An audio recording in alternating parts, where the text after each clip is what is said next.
this is the intro to obviously the podumentary that we've put together.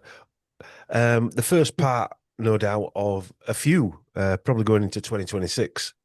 Now, if you listen to this, I don't know when this will actually be released, but possibly December, maybe, I don't know, Yeah. or ASAP. Because what the idea behind this podcast was that me and Matt, over the past couple of years anyway, have amalgamated a lot of information that has linked together. And he throws me stuff and I run with it in a one direction, and I throw stuff back to him and he runs with it in a different direction. And this is the culmination of that work, I suppose. And the idea behind this podcast was just to press go, press record, and see where it went. We knew we were going to get a lot of information, especially with our Chris throwing stuff in as well. And it went great, didn't it, Matt? Yeah. Yeah, it did. It did. I liked it. You sent me Yeah. a copy of it after you recorded it, and I Yeah. listened back to it, and I liked it. And the whole concept was when we talked about doing this months and months back. This goes back. What is it today? The 12th of November. We're Yeah. recording this Yeah. intro, but we've been talking about this since what, before the summer, about doing Yeah. this I reckon Ashes before that, thing. well before that. Yeah, I bet, yeah, I bet it's going on. It won't be 12 months, but close to 12 months, I reckon, if we yeah. look back at the emails. I didn't realize it was that far back, but Yeah. I wanted to do an Ashes thing linking the Ashes, the Elliot family to the Beatles. There are Yeah. already connections there between the Beatles and the Ashes that a lot of people know about, but it goes far, far deeper. And I think we've discovered a lot of this that other researchers haven't. So we've been looking into this for a few months, planning this. When we were talking on the phone about recording what you're going to hear in this first installment, a little bit after this intro, in fact, what you're going to hear. The way I wanted it to be recorded was like the way you recorded your Huxley's series, like a conversation. And you said, all right, then that's how we'll do it. We'll just press record and see how it goes. Just have a conversation. Yeah. So that's what we did. We had a conversation, but listening back to it, I loved it. But listening back to that recording of that first installment, When you press record, there's never any structure to it. That's the problem. there's never any structure. So Yes. it was like spillage of information, all great Yes. stuff, Yeah. but it needs context. Yeah. Yeah. And I think this intro, I need to do it to Yeah. feel So you can comfortable. sleep I easier. need to do this so I can, yeah, so I don't go slashing my wrist. Yeah. Well, I mean, people say to me, "Can you show me how you do your research?" And it's really. I got an email last week from someone. It's impossible because nobody's shown me how to do it, and nobody's shown you how to do it. Nobody's shown Mark Devlin how to do it, or Mike Williams, No. or anybody. And we all come at it from slightly different ways. Some of us go into a hell of a lot of detail. Some of us just pull the surface off and throw loads of it out at people. And none of it's good or bad. It's just all like Dave McGowan, for instance. When you look at Dave McGowan's book now, I look at it and I think that was like the key in the door. That wasn't. That wasn't everything, was it? That was the key in the door to open it up and say, "Look, guys." I think Mark said it on an email, didn't he? Yeah. Look, guys, if you want to go in this door, there's more. You know, as that comedian said, there's more. Yeah. Come here. Come here, there's more. And there's a whole lot more. Yeah. Scarily. I don't know when Dave McGowan wrote the Laurel Canyon book, if he knew there was more, but he didn't want to go deeper, or I think that's as deep as he could go at that particular point. Maybe, because since then, I've found out more stuff, more information about that's certainly the doors. I'm not disparaging much more. I'm not disparaging Dave's work, by the way. It was brilliant. Not at all. No way. That's a benchmark. That for me, that is a benchmark work. That has directed my work since he released that book. That has inspired me to go in a particular direction. And I'm looking at the British counterculture of the 60s, the equivalent of what happened in London, as it's basically the British equivalent of what he was looking at in Laurel Canyon. So mine is the British equivalent of the American version of what he was doing. Yeah. So, and I'm hovering around somewhere in and around all of it. If you like, you are, because my interest wasn't what your interest is, obviously. Yeah, It's just that which is some the of the Beatles and the '60s. That's my exactly, yeah. yeah, yeah, But my interest was more the intelligence side of it and the genealogy side of it. Not just of the '60s, but really anybody that takes your fancy, if that's the best yeah, phrase. yeah, yeah, But there's no way you can show people how, like we're recording this now at 20 to 11 at night. Okay. I often speak to Matt and he's been up till 4 o'clock yeah, and later yeah. doing research like this. Then he gets up and goes to work. So if there's one thing I can say to people about research without just going on about this for ages, is tenacity is key. Yeah, you've got to want to do it. Mm. You've got to want to do it, Mm. because if you don't want to do it, you won't be able to do it, because you have And to, you because otherwise and you'll have to force yourself to do it, and yes, it's a and lot of hard work. There's a lot of hard work involved. I don't And if think you you have could to force yourself force to do it. yourself, no, you couldn't. You couldn't. That's what I mean. Um, You have to want to do it. I've said this to you before on the phone, and it sounds a bit sick, might sound a little bit, but it's. I'm not coming from that particular direction. I'm not saying I'm sick in the head or anything, but I actually, or maybe I am. I actually get a kick out of it doing yeah, this I enjoy research. it. Yeah, I enjoy I enjoy it. it.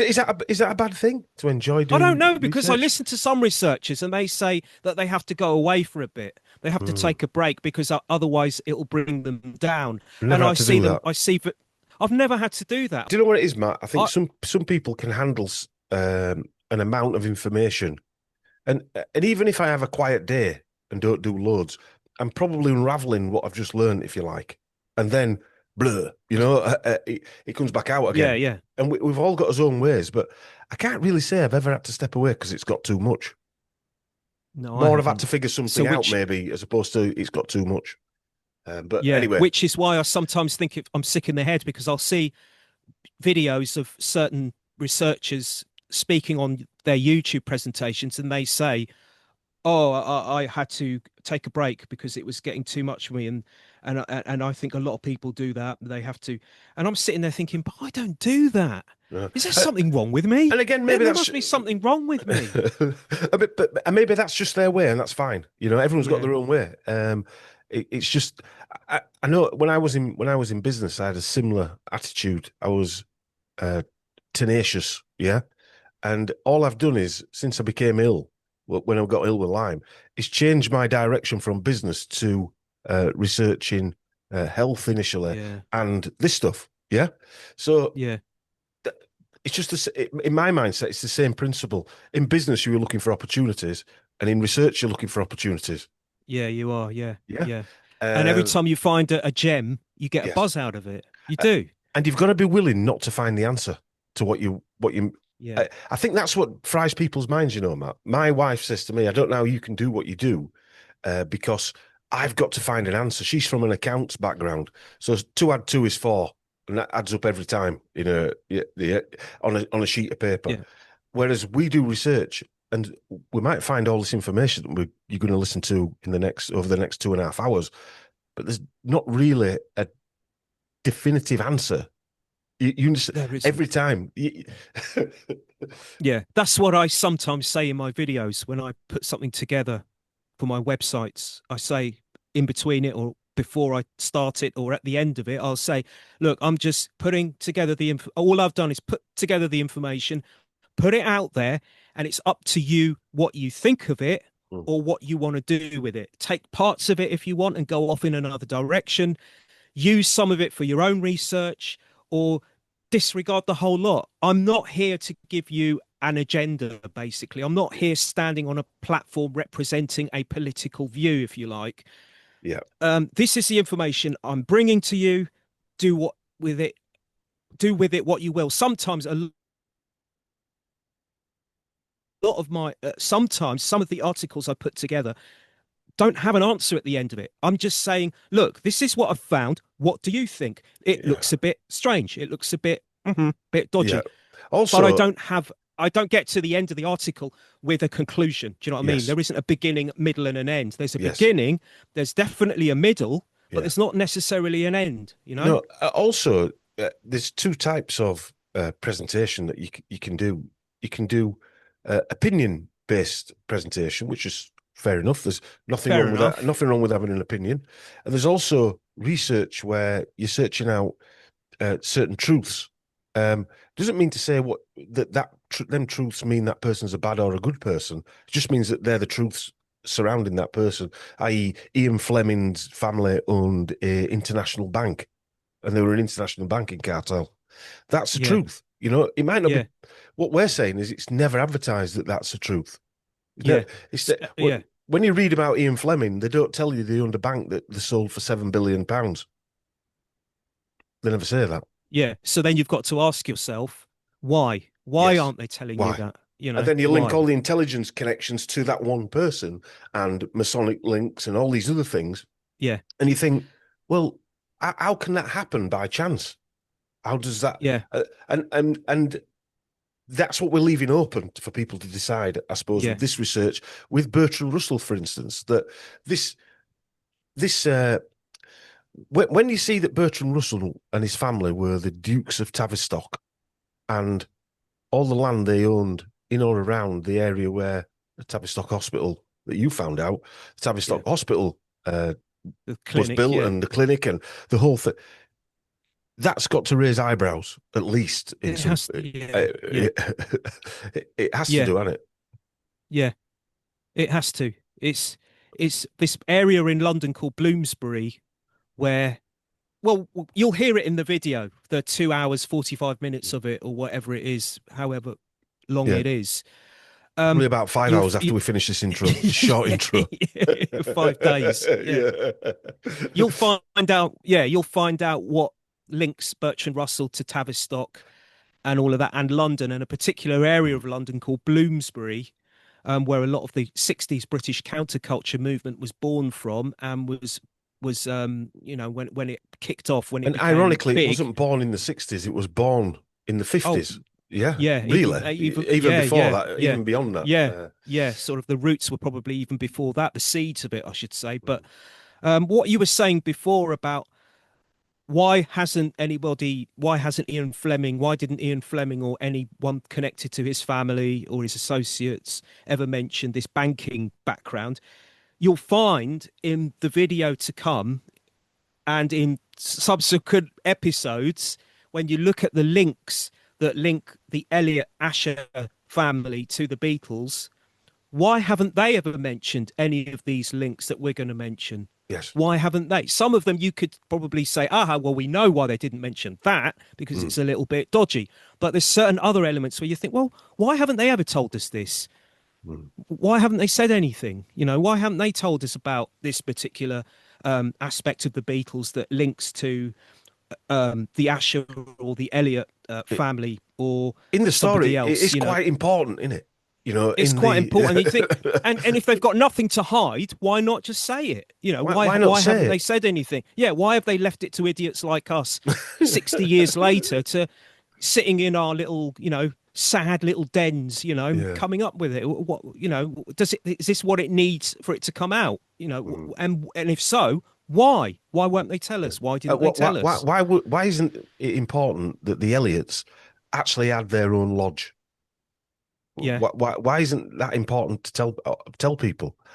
Among other things, there's about 100 things. I mean, bloody hell, I did with Mike Williams 4 hours at least. I mean, we're probably going to destroy that in 2 bloody episodes. Oh yeah, easy. But yeah, we've only covered Bertrand Russell in this one. You know. Yeah. I know when you see the one that we do about the Doors, that you're going to say we need to add that into the mix as well. Because the bloodlines match up with the Eliots and what have you, the counterculture. You know, that even David Crosby's bloodline matches up in Scotland, which a lot of these bloodlines seem to head back to Scotland, don't they, as well? Yeah, they do. And I'm going to mention that in just a few minutes, actually, as part of my intro to bring a sort. Oh, we're still on the intro. Some context. I've actually typed out a kind of improvised script type of thing because I don't want to forget anything. I think this is really important to me to get this information out before we go on to the actual first episode. because I have to, because otherwise Go I'll for it. forget stuff. And then Go for it. afterwards, I'm going to say to myself in a couple of days' time, "Oh, I didn't mention that. You Why see, didn't I mention that?" So I you need to see, type it and, out. and that's probably what I type stuff out as well. For this, I haven't because I did that on the presentations I did for Mike. I write. Yeah, People don't realize that you write sort of like a script, and you you, have to. it has to be read like in a timeline and the storyline and the It does. information Otherwise, in box. you lose it. It confuses people. If it's Yes, a big subject, it will confuse people. And it's and not because that's people are thick as shite. It's yeah, because it's information gargantuan. overload.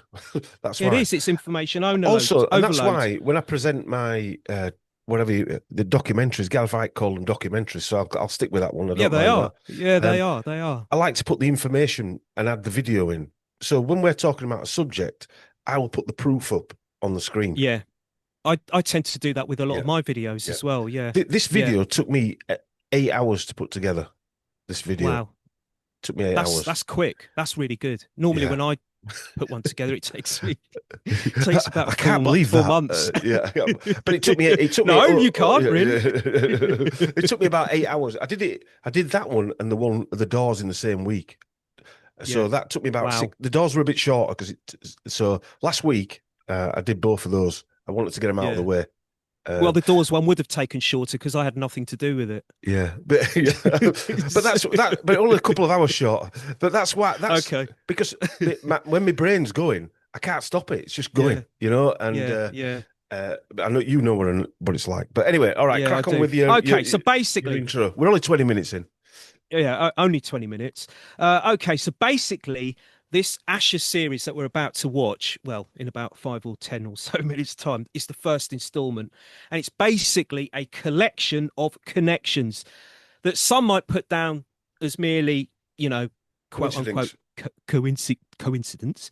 But others, of course, will say it goes way, way, way, way too far and too deep for it to be mere chance. And actually, it's preordained, arranged, you might say. And I certainly feel that way. And I've never, do you know what? In all the years I've been researching and putting together articles and podcasts, I don't think I can say that I've ever been this certain that these so-called coincidences that we've got coming up in this first installment and installments to come, I've never been so certain as to say this is nothing, that this is, I'm 99.9% sure that this is not coincidence. It can't be. It just can't be.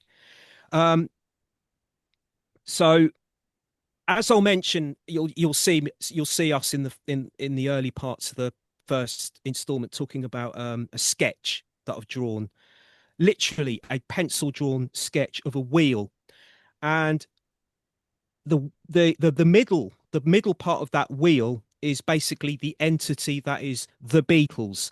And by entity, what I mean is what the Beatles were, what they represented. So that could be the songwriting name that is Lennon and McCartney, the Beatles promotion of LSD, of transcendental meditation, and much much more. You'll see it. You'll see it in the first installment, these.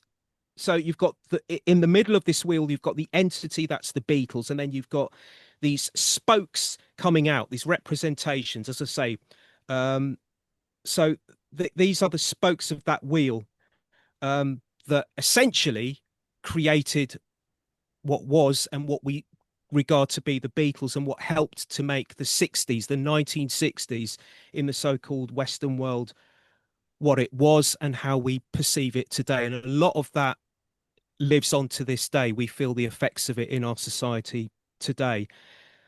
But the thing is, what makes this so potent is the fact that every single one of those spokes, every single one links to the Asher family, or to be more precise, the maternal side of that family, the Eliots, but it's the same thing really. So every spoke of that wheel that makes the Beatles what they were as an entity, and more importantly, how that entity of the Beatles changed society, every spoke of that wheel, and I mean every spoke of that wheel, connects to the Ashers And and we're or adding the more spokes. Eliots. We're adding more spokes as Yeah, well. So all the time, all the time. We're learning as we're going along with this series.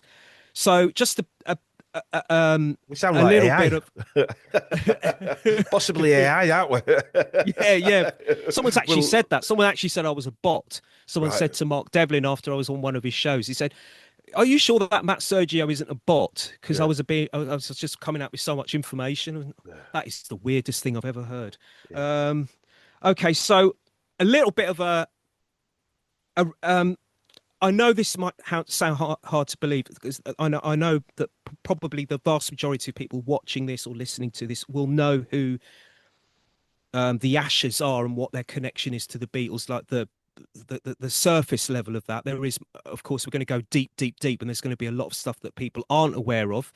But I think, but just in case there are some people who are not sure of what these specific connections are to the Beatles with regards to the Ashes, so we've got Jane Asher, who is a well-known British TV movie and stage actress, and she was involved in a long-term relationship with Paul McCartney between 1963 to 1968, and there was even talk that they were going to get married.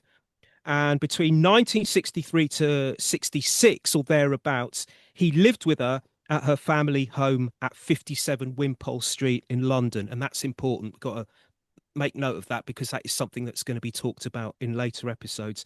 And he lived there with Jane and also her brother, musician Peter Asher, their dad, Richard Asher, Dr. Richard Asher, and mum, Margaret, whose maiden name was Elliot. And of course, Dr. Richard died in suspicious circumstances in 1969, and we'll be talking about that in future episodes. Um, Now, of course, as many people watching this, listening to this, will know, the most commonly known of the coincidences linking the Ashes to the Beatles is George Martin, the Beatles record producer, the man who produced their hit songs and who's been dubbed the fifth Beatle. I think that's There's quite important a to few of note them, as isn't there? well. There's Yeah, about 10 but fifth Beatles. yeah, exactly. But the reason I mention this is that Paul McCartney, when George Martin died a few years ago, Paul McCartney put up on a Twitter post, he said, if anyone was the fifth Beatle, it was George Martin. You So would say coming that, from wouldn't you? him, Yeah, you would say that. yeah, Yeah. yeah. So Yeah.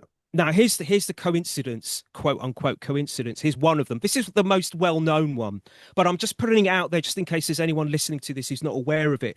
Now, some 15 years or so before he met the Beatles and became their producer, he just so happened to have been having private oboe lessons from none other than Margaret Asher. So 15 years before George Martin met the Beatles, 15 years before one of those Beatles went on to be romantically involved with Margaret Asher's daughter Jane, George Martin was getting oboe lessons from Margaret. I Fancy mean, that.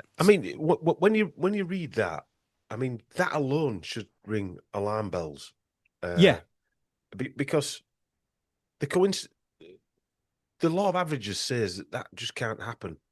It might happen he teaches oboe, then bumps into Paul McCartney and John Lennon, but not becomes integral in their life. Yeah, In goes the on to date establishment, yeah, the daughter of the mother of the yeah. teacher, and it's London as well. So how many music teachers would there have been in London? I don't Mm, know. Maybe there weren't so many oboe teachers in. yeah.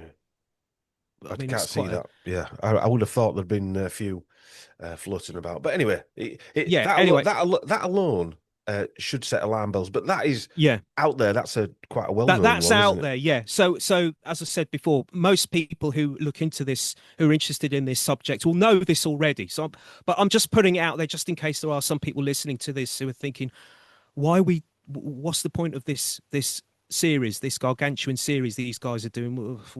So that's I'm just putting it out there for context so people can get an idea of why we're doing this. But it's also, again, we'll be going into great detail about this in future episodes. I think I would dare to say, but I think it's also important for the sake of context now in this intro to mention Margaret's side of the family, the maternal side of the Asher family, the Eliots, because they're not your run-of-the-mill family. So essentially, from what I've been able to I actually think, decipher, Matt, just to stop you a second, I actually think this is what got me looking at the ashes, because when I was looking and doing the Brave New World Order series, which this is sort of a spin-off from the Huxley Brave New World Order. It It is. has to be included in that world for me, from a sheep farm perspective, because Huxley's obviously on one of the Beatles album cover, Sergeant Pepper, A Lonely Heart, Yeah. Lonely Hearts, and I thought I'll look into all the people that are on that. That terrified me because I thought I'm mad enough without looking into about, I don't know how many people are on that, I can't but remember now, 50 some or something 50 maybe. odd, I yeah, don't know. yeah. I thought that will take me on my life to do. So then you said, have you ever looked at Jane Ash's genealogy? You actually said that to me. I think it Oh, was did I? I can't remember that. last December, or you sent me over that she'd done an interview and she was related to King Richard. Oh, yeah. And Yeah, that yeah. is what got me on looking at Jane Asher Yeah. and the Elliot family. Yeah. And So it's your fault. yeah, it's my fault. I don't mind. Keeps you off the I'd have only streets, found doesn't something else. it? Exactly, keeps you off the streets, mate. Mm. So yeah, essentially, I'm not going to go into the full family tree. I'm going to explain a little. I'm going to sort of give you a brief sketch of it, but I'm not going to go I'm not going to go into full detail. We can't, As I Matt. It's the say, intro. we can't. This is for future episodes, and I know this is your particular side of speciality that you're going to want to dive deep No, into as we're well. both into this, yeah.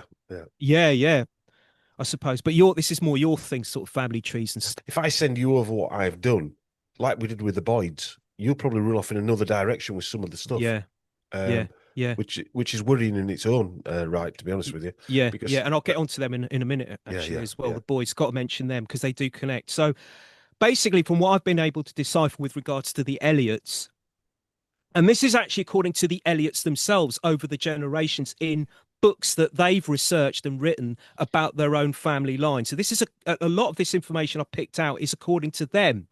Okay, the Eliot bloodline. Okay, the one that we're most interested in.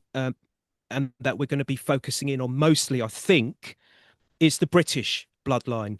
That's the one I've been focusing on anyway. So basically, what happened, what we're told is it goes back to 1066, the Norman invasion of England by William the Conqueror. And accompanying him on that invasion was one of his knights, who was Sir William de Aliot. So that's Aliot. And his descendants initially settled in Devon, where they flourished for about 8 or 10 generations, from what I can make out. And then they moved to Cornwall, where they then established themselves and where they still basically are, where the main family seat is, if I think, if I'm not mistaken.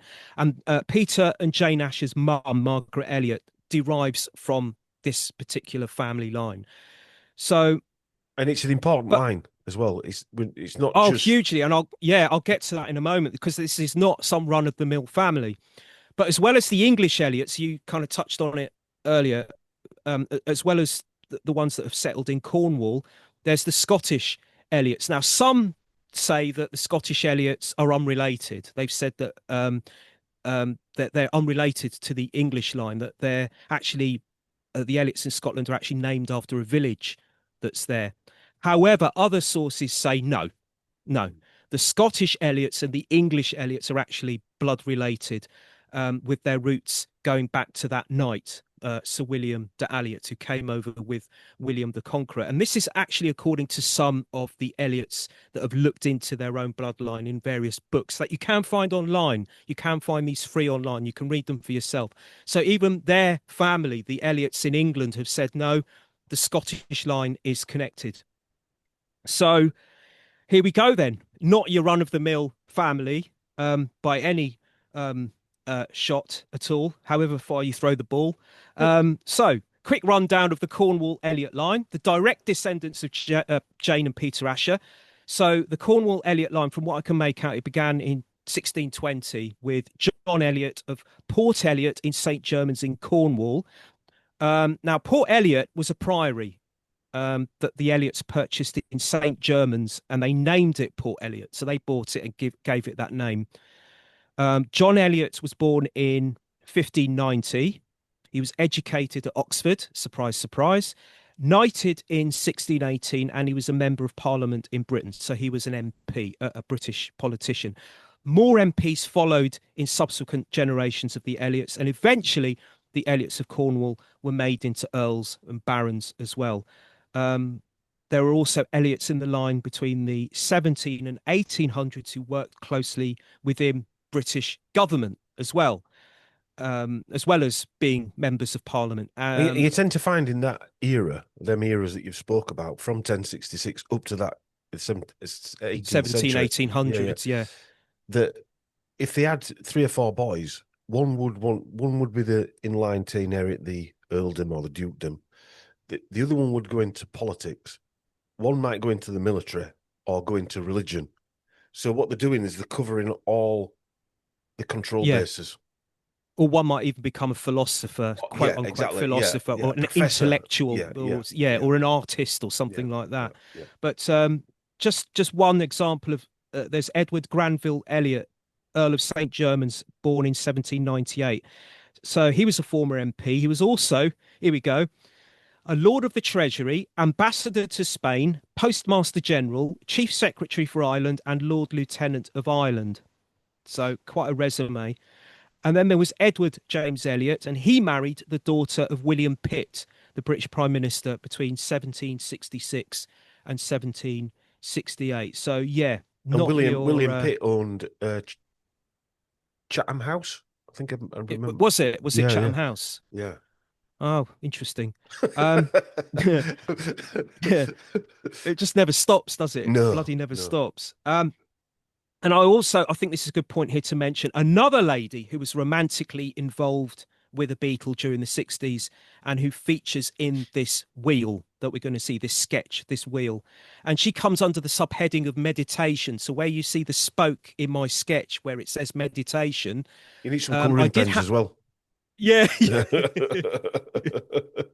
I actually had a question mark next to hers. All the spokes coming out of the wheel, I had an answer for. I sort of wrote in pencil, yeah, that's the ashes. Yeah, they've got a hand in that. Yes, this spoke here. Yeah, they've got a hand in that. When it came to meditation, I had a question mark, but I've since been able to answer that. And so basically, we've got to mention this other lady that's involved. So we've got Jane Asher, who was going out with a Beatle in the 60s. So she's Asher Elliot bloodline. But there's also another lady at the time in the 60s who not only dated a Beatle, she married a Beatle, and that's Patty Boyd. She married George Harrison in 1966. Why mention Patty? Well, you'll find out later in this installment, in this first installment. But just to give you a taster, according to the Scots Peerage, a book that looks at the old so-called elite bloodlines, the Boyd bloodline that Patty is related to is part Irish and, here we go, Scottish. Now, to be more precise, it's part of the Earl of Kilmarnock bloodline in Scotland. That's the Boyd bloodline that she belongs to. According to Scots Peerage, the first in that so-called elite line was Robert Boyd, who fought for Robert the Bruce, loyally for Robert the Bruce, the King of the Scots. He fought alongside him in the Scottish War for Independence against England. He also is said to have fought for Sir William Wallace for Scottish independence as well. And it's said that as a reward for his loyalty and service to that cause, he was knighted and became Sir Robert Boyd. I think this was sometime in the early 1300s or something.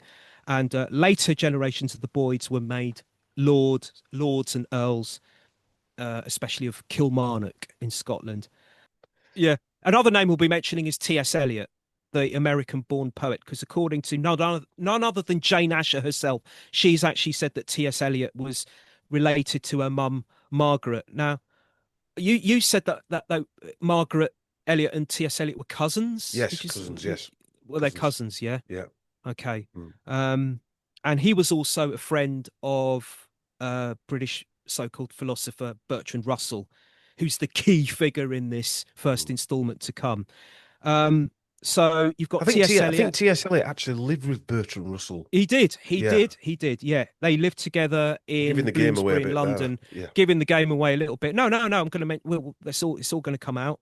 They in Bloomsbury in London. I think, we talk about it in the first installment later on. You'll hear us talking about it. I think Bertrand Russell, it said that when he was a lecturer, I think it was at Harvard in the early part of the 20th century, he taught T.S. Eliot, and they became friends. And then when T.S. Eliot came over to England, he actually lived in Bertrand Russell's apartment in Bloomsbury in London, which is called Russell Chambers. I Uh, think that was the name of the it building. would be impossible that the Dukes of Bedford, the Dukes of Tavistock, the Russells would not know the Earls of Saint Germain or Saint Germain. Yeah, Uh, yeah, yeah. that is impossible. And they're both supporters of they were both supporters of eugenics as well, Yes. T.S. Eliot Mm. and Bertrand Russell. But here's the thing: this is the reason why we're mentioning Bertrand Russell in this first installment, because certainly from my research, having looked into the British counterculture scene of over the last, well, I've been looking at it for the last 10 years or so. Bertrand Russell, I can pretty much say, I'm pretty much 99.9% certain that he was regarded as and is regarded as a forefather of the 1960s British counterculture, even though at the time in the 1960s, he was in his late 80s, I think he was well into his 90s Yeah. by that point, I mean, I would actually. say he's just as important as Aldous Huxley. Yeah, even more so, Yeah. maybe, even more Yeah. so. I would call him the grandfather, actually, of the Mm. 1960s British counterculture. I don't know about stateside. Mm. And of course, the Beatles were the champions. They were the promoters of the counterculture, That's the without doubt 1960s now, isn't it? That counterculture. really, That's that, without doubt. They yeah. they made they said it themselves at the time. They championed everything that came out of the counterculture, whatever it was, whether it was drugs or flower power, as it was called, or the music. The Beatles were waving the flag for it at the time. They Because didn't make any and, secret of it. the Beatles, if you look at say Oasis or Blur, they still Yeah, when Blur ever went on tour, they don't change like the Beatles did. No, the band changed. They went from yeah, wearing suits or yeah, leather jackets to suits to growing the hair long. Oasis never yeah, did that, or yeah, Blur, or any of these other bands never do it. Ed Sheeran or whatever you want to call it. They never change like that ever. yeah. It's like some people say, and I think there's some merit to this, and I've looked into this in some videos myself. That the Beatles, the reason there's this theory that the reason the Beatles chose the group name the Beatles is because it's partly derived from the actual beetle, the scarab beetle, the insect, which in ancient Egypt was this revered symbol, which it stood for a lot of things. It was like a god. It was a revered deity in ancient Egypt. Um, and okay, the Beatles changed. The way the group name the Beatles is spelt is Beat, but when they actually started, when they um chose that name, they actually spelt it as the insect, the beetle. It's only later on they changed the spelling of it. Now there is this theory that I find quite arresting, if you like, that the reason they chose that name, whether subconsciously or consciously, is because the scarab beetle is a symbol of rebirth. It's a symbol of many things. It's also a sun symbol, which is interesting, according to ancient Egyptian the belief system of the ancient Egyptians. But it's also seen as rebirth, Right. because what a scarab beetle does is it rolls its own dung into a ball, which is like so basically it takes its own waste and it rolls its eggs inside the dung, its own eggs inside the dung. So out of waste comes new life. Basically, I think that's what happens. I think, if my memory serves me correctly. So in that sense, what you're getting there is rebirth. You're getting something out of death being born. So out of waste, you're getting some new Yeah, it makes life. So sense. Yeah. it's a symbol of rebirth. And if you look at the Beatles, that's what they were doing constantly throughout their career. They were being reborn constantly, over and over the years. So they start off in the 50s as this teenage band who are a skiffle group in the 50s, like a schoolboy band, and this kind of music style that's called skiffle. Then they ditch that and they become this. They start playing rock and roll, Elvis and Little Richard and Chuck Berry covers, and then they go to Hamburg and play in the clubs of Hamburg, and they start wearing leathers, and they become this kind of raucous, uncouth, raw kind of rock and roll band, wearing leather trousers and leather jackets, smoking on stage, swearing, spitting, that kind of thing. Sort of early punk, if you like. Then their manager discovers them, Brian Epstein. He remolds them into these cute, cuddly, lovable mop top haircutted Beatles appearing in front of the Queen on stage, and with teenage girl fans, kids chasing after them, and they become this kind of all-round family entertainer type group. And then as the sort of counterculture period comes in and acid begins to seep into the culture, if you like, they become psychedelic. They become these kind of gods of psychedelia, Sergeant Pepper, if you like. There they are, decked out in all their acid finery. And then towards the end of their career, they drop all that, and they go back to how they were right at the beginning, sort of wearing jeans and long hair and beards and playing old rock and roll kind of thing. So they were constantly being born, dying, sort of rebirth constantly throughout their career. So yeah, you're spot on there. And the Beatles really now are becoming peripheral, because I know it sounds a bit mad, because the Ashes, really, their story, their connections are actually bigger than the individuals inside the band. Yeah. So they were kind of the band, or what became the entity. The Beatles were the brand, the vehicle. Yeah. The vehicle in which to move ahead this agenda, this social agenda. And if you think that Bertrand Russell, as I say, was like this forefather of the British counterculture movement, so in the same breath, when you think, you've also got Peter Asher, Jane Asher's brother. So we're talking here about, because they're related, the Russells and the Ashers are related. And yeah, that's another one of those coincidences. Just like Peter Asher, just like Peregrine Elliot, all of these people. Is it Peregrine Elliot or ran Salty? Yeah, Peregrine. Yeah. All of these people are around the Ashers are all related. That was one of the whacks around the face with a wet fish for me and you, that moment. Yeah. Where we realised that all of these people aren't just there; they're all related. Yeah. And so, you've got Peter Asher, who... They're all cousins and brothers. The point is that Peter Asher, Jane Asher's brother, he was also a champion of the counterculture, same as Bertrand Russell. Whereas Bertrand Russell wasn't so direct with it, Peter Asher was, because he invested in a bookshop and a gallery, which became the kind of the epicenter, if you like, of the burgeoning British counterculture scene in London. And as I said a moment or two ago, the Eliots and the Ashers and Bertrand Russell are actually bloodline connected.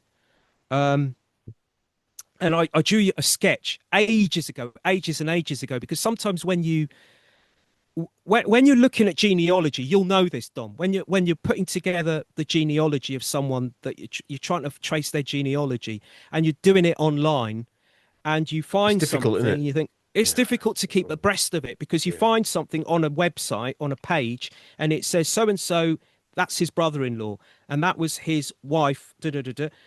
And then you press a link, and it takes you to another page. You think, wait a minute, but I can't remember what the other page said. So you find yourself having to write it down on a piece of paper, because otherwise you'll forget it all. Because in your head, all you've got in your head is brother-in-law, sister-in-law, grandmother, grandfather, and you're trying to remember it all. But it's not in front of you on the computer. Do you know what? So many links, it's disappeared. I don't know if you get this, but that is one of the things that I can sort of envision where it's going. I remember, so when I come across... I can't do it in my head. I have to write it down. I have to write it down to remember. Come across names, I do it in a way that I use the male line first, although the female line's generally the most important one. I use the male line first and go to the end of the male line, then come back to the first female and go forward. And then that way, I learned over time, because I ended up doing what you were on about there, that you end up losing where you were. Yeah, you uh, do. uh, You do. and you've got to go back and. But yeah, anyway, Yeah. or So yeah, yeah. We, yeah. So basically, what I've done to I wanted to link. I found a link that links the Eliots stroke Ashes to Bertrand Russell, and then but I it was found one so. exactly the same, Yeah, exactly. You different found times. one as Yeah, yeah, well yeah, at different times, and it's basically the same. We yeah. found the same thing by doing it separately without knowing that either of us was doing it. But I had to sketch it out on two bits of A4 and I had to sellotape the middle because it was so gargantuan. And I've sent it to you, and hopefully we can put that up on the screen Yes, now yeah. Hopefully we can. so Yeah, people can yeah. see it because I actually mention it in the installment that's to come. There's a point where you say to me or I say to you, oh Mm. yeah, because the Ashes and the Elliots are related to the Russells, and I say to you, oh yeah, I've got it somewhere here, but I can't find it at the minute, and I never Yeah, did find it. So yeah. what I've done here is I've actually typed it out so I can read it to you. So okay, and hopefully we'll get a shot of my sketch Mm. of the line because it's huge. It is quite octopus like. Yeah. So this connection, okay, connecting the Elliot bloodline to Bertrand Russell. Right, I rooted it to Henry Augustus Dillon Lee, 13th Viscount Dillon of Castello Gallin, and I think Yes. that's how you pronounce it. Yes. So one of it, so here we go. One of his daughters, Henrietta Dillon Lee, married Edward John Stanley, 3rd Baron Stanley of Alderley, and one of their daughters, Catherine Louisa, married John Russell, Viscount Amberley, and they had two sons, one of whom was Bertrand Russell. Meanwhile, and you'll hear me mention this later on in the video. Meanwhile, a sister of that earlier mentioned Henrietta Maria Dillon Lee, a sister of hers, Louisa Ann Rose Dillon, married the Right Honourable Sir Spencer Cecil Brabazon Ponsonby Fane, and one of their daughters, Constance Louisa, married William Robert Phillips, Phelips, whose daughter, Claire Louisa, married Edward Granville Elliot, who were the parents of Margaret Elliot, later to become Margaret Asher, Peter and Jane's mum. So that's how Bertrand Russell, grandfather of the 1960s British counterculture, is related by bloodline to the Ashers. And as I say, I mentioned this part of the family tree in the first instalment to come. Incidentally, and this is worth mentioning too, Patty Boyd, who became Patty Harrison, is related to Bertrand Russell and the Eliots through somebody called Lady Isabel Boyd. Lady Isabel Boyd, and I've got graphics for this, we can put this up as well. Lady Isabel Boyd was born sometime between 1600 and 1628. No one's actually absolutely sure. And she was the daughter of Robert Boyd of Kilmarnock. So here we've got this Kilmarnock That's thing where coming up the again. aristocratic Kilmarnock line is. Yeah, Yeah. yeah. So Lady Isabel Boyd's daughter Marion married Sir Archibald Coburn of Langton, 4th Baronet. Their daughter, Helen Jean Coburn, married Sir Robert Stewart of Allen Bank, 1st Baronet. And that's Stewart spelled Steuart. Some spellings come up in that style. Others don't. No, this come Others with a come up. W. Yeah. Yeah, others come with a W. So their daughter, so as I say, their daughter Helen. So Helen Jean Coburn married Sir Robert Stewart of Allen Bank, 1st Baronet. Helen Jean and Sir Robert's daughter, who was also named Helen, married Sir Gilbert Elliot, 2nd Baronet Minto. So this is an Elliot from the Scottish line, which we're told is related to the English Eliots, although some say it isn't. Others say they are. The 2nd Baronet of Minto and Helen, one of their sons, who went on to become Sir Gilbert Elliot, 3rd Baronet of Minto, married Agnes Dalrymple Kinnenmound, and they had a son, Gilbert Elliot, 1st Earl of Minto. So there's the Boyd Elliot link. Okay, so we now have a link linking Patty Boyd and Jane Asher. Now, how Bertrand Russell links to this, Gilbert Elliot, 1st Earl of Minto, who is Lady Isabel Boyd's great grandson, his son, the 2nd Earl of Minto, born in November 1782, went on to have a daughter, Frances Anna Maria Elliot Murray Kinnenmound. She married John Russell, 1st Earl Russell. Their son, John Russell, Viscount Amberley, went on to have two sons, one of whom was Bertrand Russell. So Bertrand Russell is related to the Boyds. And Lady Isabel Boyd, from what I can make out, is Bertrand Russell's great, great, great, great, great, great, great grandmother. So Patty Boyd. So basically, after coming out with all of that at you, in summary, Patty Boyd, who married George Harrison, and Jane Asher, who was Paul McCartney's serious long-term girlfriend, and Bertrand Russell are all related to each other. And that about sums it up, doesn't it? That about sums it up. Because well, before we finish on this, are we done there with your notes or? Pretty much. Yeah. I sent you another picture of an old newspaper headline or a newspaper article. It's called "Priests and Prophets of Permissiveness." We'll stick that up now when I'll stick that up now. So basically, the intro won't be in as much depth as the documentary, but the stuff that Matt's talking about will stick up there on the screen as you're watching it. Yeah. So basically what we've got, hopefully what you've put up is a piece which is actually taken from the Guardian newspaper from October 1967, and the title reads "Priests and Prophets of Permissiveness." So I've been saying that Bertrand Russell, according to my findings, is deemed to be a forefather of the British counterculture movement scene, and this newspaper article pretty much kind of confirms that in a way.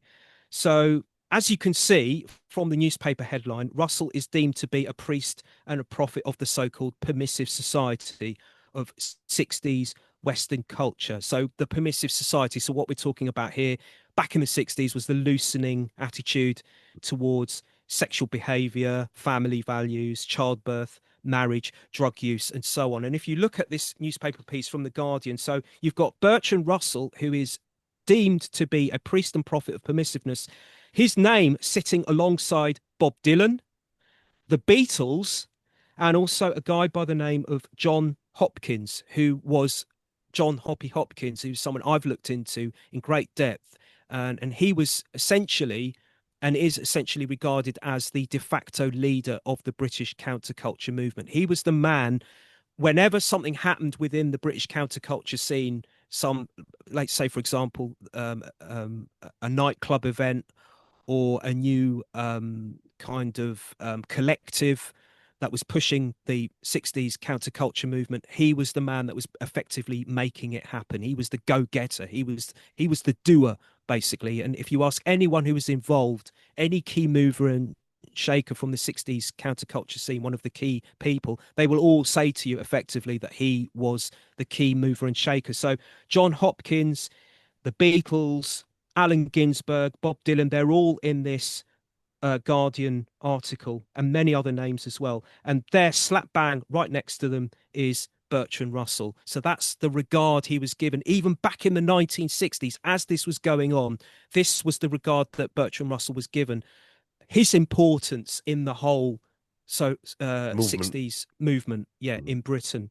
And I think we'll see that when you listen to that, or when people listen to that audio clip that's going to be played in a little bit. The guy asking him the question is really sounding subservient to him and in awe of what Bertrand Russell is about to answer to his question. We were a good find that, Matt. Thanks. Yeah, I love it when I find things like that. That's what gives me a buzz. Gives me a So the jigsaw puzzle together. Indeed. So you were saying earlier about Bertrand Russell. He gave T.S. Eliot, his friend, a flat in London to stay at. I don't know if they shared the flat together or whether he lent it to him or sublet it to him. I'm not exactly sure, but this was an area in London called Bloomsbury, which we'll also mention in the first instalment. And I think it's also worth mentioning that, and I've been there. I've actually made a video about all of this, and you can find it on my YouTube page, Conspiro TV, about this area in London. And I've actually been down there and done a kind of kind of like in your face on the street, hot footing it with a video phone camera report on the whole thing. And I've hot footed it down there, literally. The flat where Bertrand Russell and T.S. Eliot were staying is effectively about 10 or 15-minute walk away from the Indica bookshop. So some 60 or so or 70 or so years after T.S. Eliot and Bertrand Russell were living in this flat in so some 60 or 70 or so years before these two relatives of the Eliot Asher family were staying in this flat, and Bertrand Russell, of course, being this forefather of the British counterculture movement, some 10 or so minutes walk away, some 60 or 70 years later, there was this Indica bookshop, which was partly owned by Peter Asher, their relative. And the Indica bookshop was certainly a catalyst ground for the burgeoning 60s counterculture scene of London. It's where they all met. It's where all the key movers and shakers, like this John Hopkins guy I mentioned, he would have been hanging around there. The Beatles were hanging around there. In fact, Paul McCartney gave money to make this shop come into fruition, to make it happen. And accordingly, the payback was Paul McCartney and the rest of the Beatles were fed a lot of this countercultural knowledge that they then transmitted through the Beatles and to the rest of wider society. And it helped, I would argue, I would suggest it helped to shape the culture of the 60s, and we're still living in that today. So this was a shop that championed the counterculture scene, and in tandem with that, it was a champion of the avant-garde as well. So it sold avant-garde books and records, and it also sold books on the occult. It sold books on Crowley and so on, and other books as well, such as The Psychedelic Experience by Timothy Leary. And yeah, John Lennon, on a visit to the shop, he was given a copy of The Psychedelic Experience, and that inspired him to record the song Tomorrow Never Knows, which appeared on their 1966 album Revolver, which you could argue was one of the first, if not the very first, LSD pop song on record. So and yeah, and the Indica Art Gallery, which is somewhere in another location, again partly owned by Peter Asher, is where John Lennon was introduced to Yoko Ono, who was also into the avant-garde. That's how she started her career. She was an avant-garde artist. So he was introduced to her, and that set him off on that avant-garde path, if you like. So again, the Indica was there influencing the Beatles' artistic direction, if you like. And it was also the Indica bookshop in Bloomsbury, if I'm not mistaken, was also in the basement. It was where the very first British underground newspaper, the International Times, the IT, that's where it started its life, in the basement, I think in the end of 1966. And that was started again by John Hopkins, John Hoppy Hopkins, this guy who I mentioned earlier. So yeah, so there you go. That's pretty much everything I've got to say. I think this is actually an introduction episode of its own. It is, and I fear that it might be. Well, I didn't fear. I realised what were going to happen, but I think it'd be I think it'd be a good introduction episode, as in release this one first. Okay. Get a taster to what we're going to do. Yeah. And then we'll just, before we go, we'll just talk about I will play the audio after we've spoken about it in this episode, right? Yeah. In the introduction episode, but I will also play it right at the beginning again, for people to hear at the start of the episode we're talking about, that we're going to hear. I'm going to release them on the same day, to be honest with you. We should do, yeah. Just release them both on the same day. A video bomb. A video bomb. Video bomb. Do you want to mention William Sargent as well quickly? Do you know that's one of the most exciting episodes I think we're going to do at some point, is the MK Ultra stuff. Sargent, Humphrey Osborne, were it? Osmond? Humphrey Osmond, yeah. Yeah. And all the other people, even the Lieutenant Olson, who was, I found, I don't know if you knew this, but I found that he was sequestered, is it seconded or whatever? Seconded? That's seconded. Whatever, them two words, to William Sargent. I never knew that until this year, when I read the book. I can't remember the name of the book, but it's by John Stott. Yeah. I mean, that part alone, I mean, again, they talk about coincidences. It just can't be coincidences. anyway. Yeah, But just to mention that basically that William Sargent basically was a psychiatrist, a British psychiatrist, and during the 50s, 60s, and 70s, he was effectively made head of a part of he was a ward in a hospital or a department in in St. Thomas's Hospital. Hospitals. Yeah. But where his main place, his main HQ, if you like, was he also worked in Harley Street, but he had this St. Thomas's Hospital in London. Was where he was a head of a department as a psychiatrist, a mental ward, as you would have called it back in those days. I think it was Ward 5 was where he did most of his work. But basically, the mind-blowing aspect of this for me is the fact that he was given carte blanche to wipe the memories of mentally ill patient, of anybody who came into that hospital in that particular part of the hospital that he was in charge of. So through a mixture of ECT, a cocktail of drugs, and hours of sleep, quote unquote, therapy, he effectively wiped the memories of dozens of patients. And this was, and what freaks me out is this was happening in a national health hospital. Yeah, this wasn't a private hospital. This was a state-funded British hospital. Yeah, and it was happening in several different hospitals in or around London, weren't it? Yeah. Well, you can only guess even more hospitals because a lot of these people who were trainees under Sargent went scuttled off in their own little directions to other mental health hospitals. And St. Thomas's was the main one. Was the one that we're most aware of. But where's that one that celebrities go to? He worked there. The Priory. He was working there in the 60s, 50s, and 60s. Again, I think. Why wouldn't you? I mean, all these stars are coming in. Alcoholics, addicted to drugs, depressed. Why wouldn't you have a MK Ultra expert doctor there just to reprogram Mick Jagger as he comes in, or Keith Richards?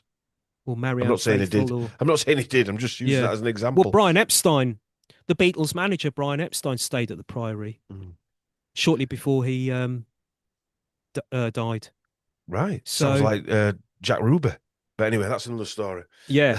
But yeah, so explain the video, the 2 minute or whatever it is recording of Bertrand Russell. He gets asked a question, doesn't he? It's about the Pugwash conferences were about getting rid of nuclear weapons. Yes, it weren't about a cartoon on BBC in the 70s.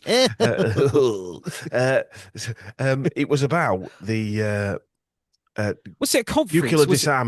Nuclear disarmament using all the academics of the time, Einstein, etc. And Bertrand Russell was one of the heads of this Pugwash conference. Held in Pugwash, Canada, the initial one, hence why it's called Pugwash. But so a guy asked him a question, basically. It was a press conference or something, wasn't it? The culmination of the question was, even if we get rid of nuclear weapons, we need a one world government or something like that. Yeah, and he agreed. He agreed and actually talked about it further on in his conversation. And he was a pusher of a one world government as well, weren't he? Yeah, we'll go into that in the first instalment quite a bit, won't we? Yeah. He was well into all of that. There's so many speeches I've read of his, where he effectively keeps, well, not effectively, he just in your face is saying what we need is a one world government, an international organization. He used different names. Spectre. Yeah. Well, I mean, I've tried to improve the sound because obviously it's 1950s or whatever it was. I think it was 1956 or 7, or it might be even earlier. The first Pugwash conference was, and I can't remember now. So the guy asking the question, it was pretty low, so I've cut it and increased the volume a little bit. But when did Einstein die? Because he was part of the Pugwash. Because was it Bertrand Russell and Einstein? Russell, manifesto. They wrote the manifesto. The year, I think the year that the Pugwash conference started is the year that Einstein actually died. So it's that year. So, but I don't know what year that was. Yeah, not sure. Yeah. So there you go. So that's the intro, and only an hour and a quarter or something like that, I think. It's now quarter to 12. It's now quarter to 12. So anybody thinking, how do I do this research? It's quarter to 12.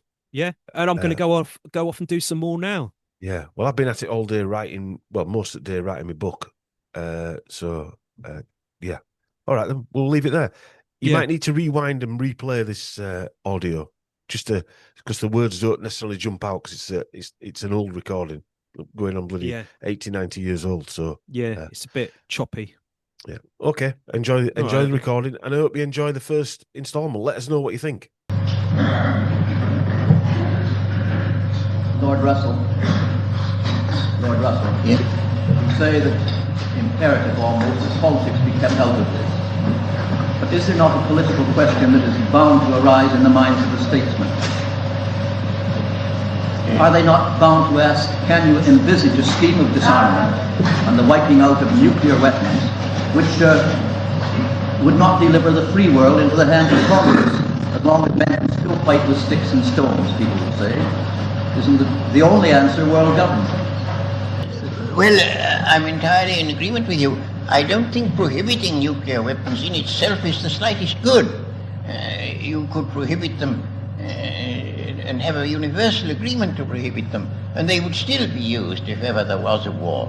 And I don't think there's any point whatever in mere prohibition. The only thing that is any use at all is not to have a war. And as I said, suggested at the tail end of what I was saying, we can avoid war by expedience for the moment, but ultimately we must have some international authority which is able to prevent war. That is the ultimate goal, but it'll take some time to reach that goal, I think.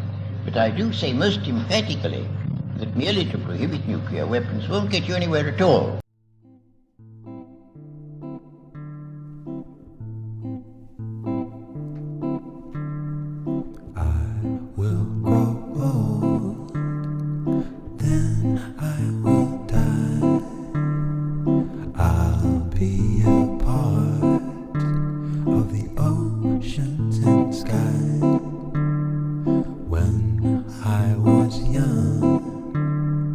Before my life